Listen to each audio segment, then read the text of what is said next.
warahmatullahi wabarakatuh. Perkenalkan, nama saya Nini Sumawati dengan NIM 220-103-090 akan mempresentasikan tentang tokoh Wahidin Sudirohusudo dalam pembatikan Indonesia.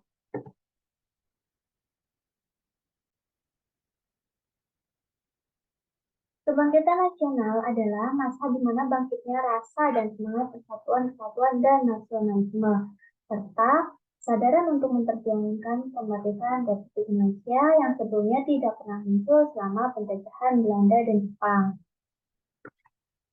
Kebangkitan nasional ditandai dengan adanya berdirinya organisasi yaitu Sujiatomo, sedangkan kebangkitan pemuda Indonesia ditandai dengan adanya peristiwa Sumpah Pemuda.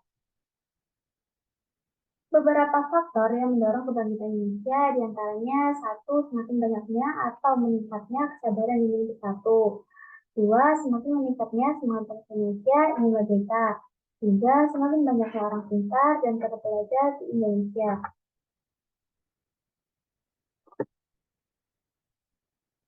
Faktor yang datang dari luar negeri adalah kemenangan Jepang atas Rusia pada tahun 1905. Adalah salah satu pendorong yang menimbulkan bahwa bangsa kulit kuning atau bangsa asing dapat mengalahkan bangsa kulit putih atau Eropa. Atas isu Perhimpunan Pelajar-Pelajar Indonesia atau yang disingkat sebagai PPPI sebagai organisasi kemahasiswaan pertama pada tanggal 26 sampai 28 Oktober 1928 diadakan Kongres Pemuda kedua. Setelah mereka mengadakan pembahasan, mereka sampai pada satu kesimpulan bahwa jika bangsa Indonesia ingin merdeka, bangsa Indonesia harus bersatu. Untuk itu mereka bersumpah yang terkenal dengan nama Sumpah Pemuda. Pada itunya pada akhir Kongres pada tanggal 28 Oktober 1928.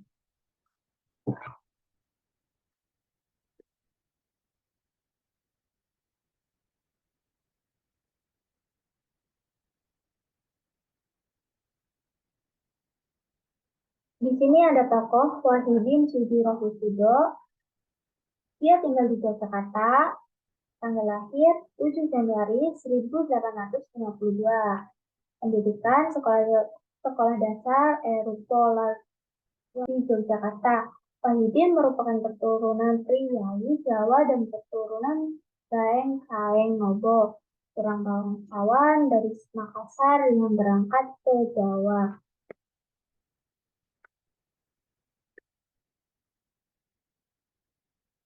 Setelah ia lulus menjadi dokter, Wahidin sangat senang bergaul dengan rakyat biasa. Alhasil ia menjadi tahu lebih banyak tentang penderitaan rakyat pada masa itu.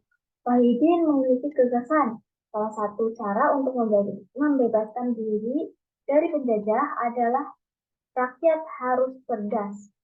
Oleh sebab itu, rakyat harus diberi kesempatan untuk menggenyam pendidikan.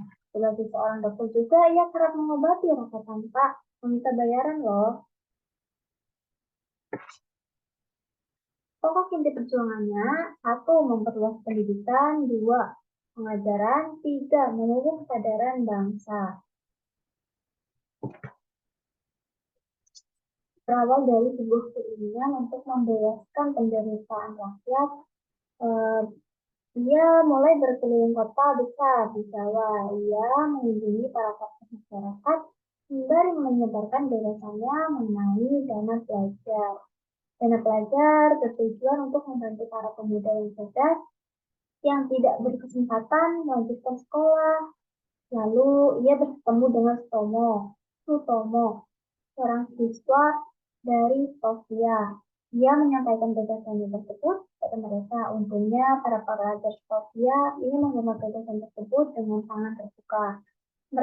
Mereka pun menganjurkan Wahidin untuk membentuk organisasi yang bertujuan memajukan pendidikan bagi rakyat Indonesia.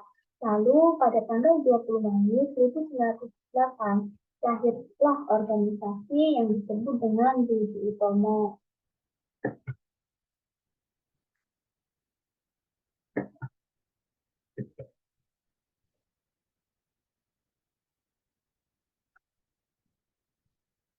Wahidin meninggal pada tanggal 26 Mei 1917 di Yogyakarta. Atas jasanya, ia dinobatkan sebagai pahlawan nasional Indonesia pada tahun 1973. Kesimpulannya, seakan-akan nasionalisme menjadi harga mati. Jika tidak ada nasionalis, maka pasti akan diidentikan dengan konotasi yang buruk. Padahal kita perlu menelusuri dalam tataran prakteknya seringkali orang-orang yang propagandakan nasionalisme itu kurang atau tidak nasionalis. Contohnya, berperilaku hedonis dan kebarat-baratan, menjual aset-aset sumber daya alam, khususnya sumber energi dan pangan yang strategis kepada pihak asing. Namun justru sibuk-sibuknya mencari sumber daya alternatif ketika sumber daya alam tersebut sudah dirampok. Lagi pula, sistem nasionalisme dan nation state dianggap dunia barat sudah tidak relevan lagi, seperti dengan adanya Uni Eropa yang terbentuk region state. Pahit getirnya perjuangan bangsa Indonesia jauh sebelum 1908 mencatat begitu banyak kenangan berharga yang begitu banyak kenangan yang mengharukan. Semua ini membangkitkan kebanggaan pada kita semua selaku generasi penerus dan tempat kita bersemin tentang apa yang akan kita berbuat pada masa yang akan datang. Terima kasih atas waktunya. Sekian dari presentasi saya. Bila ada salah kata dan kekurangan, saya mohon maaf. Wabillahi taufiq wal hidayah. Wassalamualaikum warahmatullahi wabarakatuh.